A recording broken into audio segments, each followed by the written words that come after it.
The second part is what he calls as the religion of man,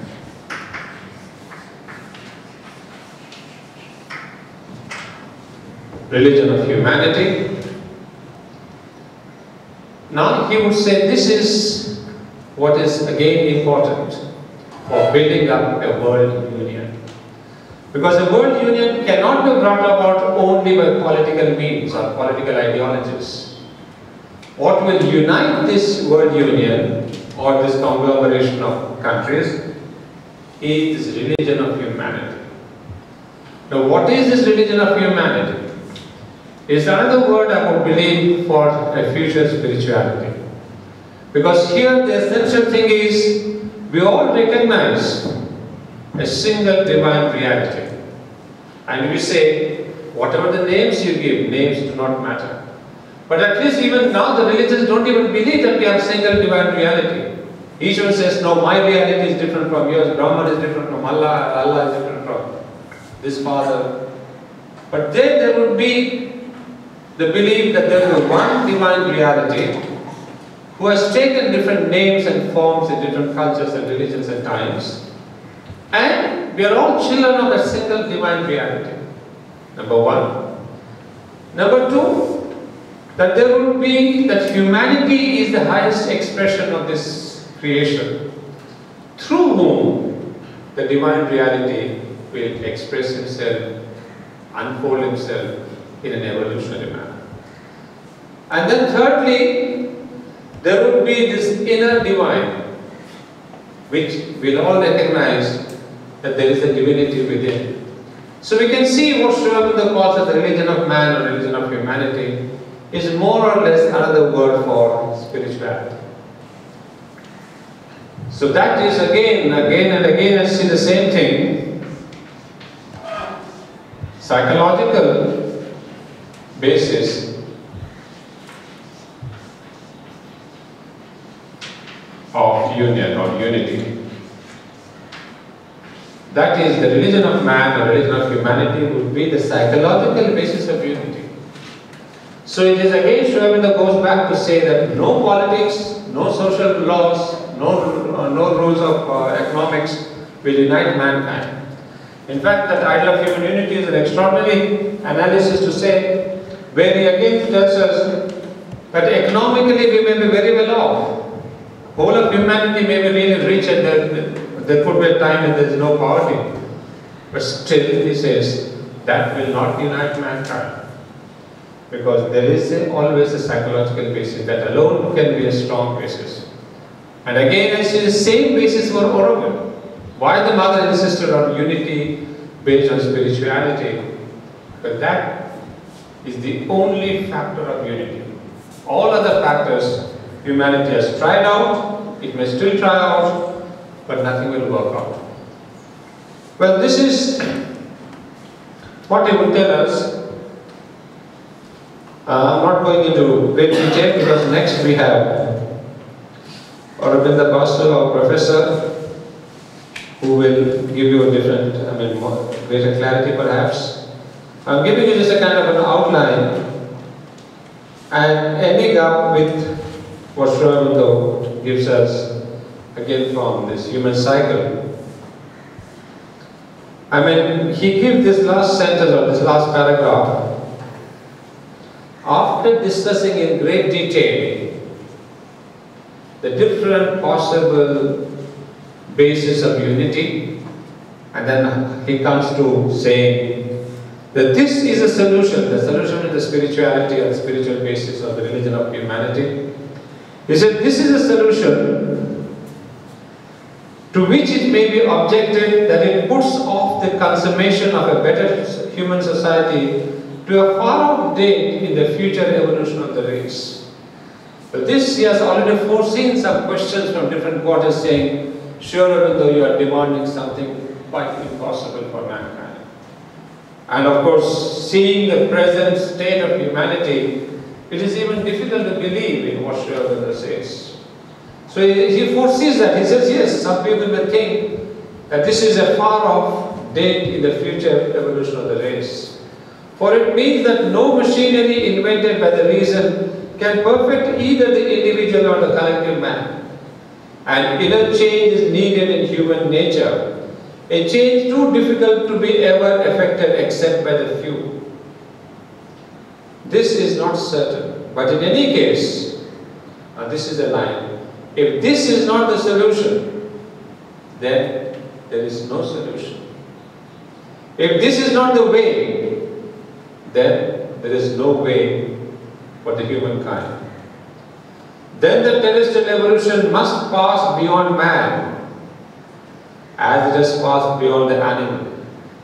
And a greater race must come that will be capable of the spiritual change. A form of life must be born that is nearer to the divine. After all, there is no logical necessity for the conclusion that the change cannot begin at all because its perfection is not immediately possible. A decisive turn of mankind to the spiritual ideal, the beginning of a constant ascent and guidance towards the heights, may not be altogether impossible, even if the summits are attainable at first only by the pioneer few and far off to the tread of the race. And that beginning may mean the descent of an influence that will alter at once the whole life of mankind in its orientation and enlarge forever, as did the development of his reason, and more than any development of the reason, its potentialities and all its structure. You see, this is a very powerful, in fact, Aurobindo has hardly been so very directly powerful and directly warning humanity that if this is not the solution, there is no other way, then the terrestrial evolution must pass beyond man as it has passed beyond the animal, and a greater race must come that will be capable of a spiritual change. In fact, in one of his letters also he mentioned the same thing, that if humanity does not change, if humanity is not ready to be spiritualized, as he puts it, he says nature is bound to bring about another species beyond man who will be ready for this new supramental change or the new spiritual change. So there would be an intermediate race between man and superman. You see, when this question of the mental man came, we normally think from the chimpanzees humanity came about. But Aurobindo says no. Even the mother explains at great length that there has been a species, now it's lost, which was there after the chimpanzee. And that species is the real origin of human beings. So there is an intermediate species. And similarly, there is a danger, there is a possibility that if humanity does not consent to walk on this path of spirituality consciously, then it says nature may bring about. And then it says that nature may throw humanity into the dustbin of time, just as it has done with all the dinosaurs and dinosaurs and whatsoever they are. So nature does not bother, it wants to move on. If you are ready to collaborate, well and good. Otherwise, mankind may be superseded and we may become a typal human beings, a typal species. Just as we go to a museum and say, this is the lion, this is the tiger, this is this is that, the future Superman will say, this is also man, this is the human, this is from this country, they used to have this kind of food habits, and the big plate would be there, giving our dresses and our food habits and all that. So this will be the tragedy for Aurobindo. But what I admire in Aurobindo is it is not attached to anybody. The best of the human species, the greatest of the human culture. In fact, after reading him for a while, it took me time to accept what Aurobindo said when he says, I have no attachment with the past of humanity. And especially I was very attached to the past when I saw Indian culture, Indian sculpture, Indian scriptures and all that.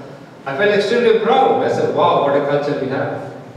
But then he comes and brushes it aside.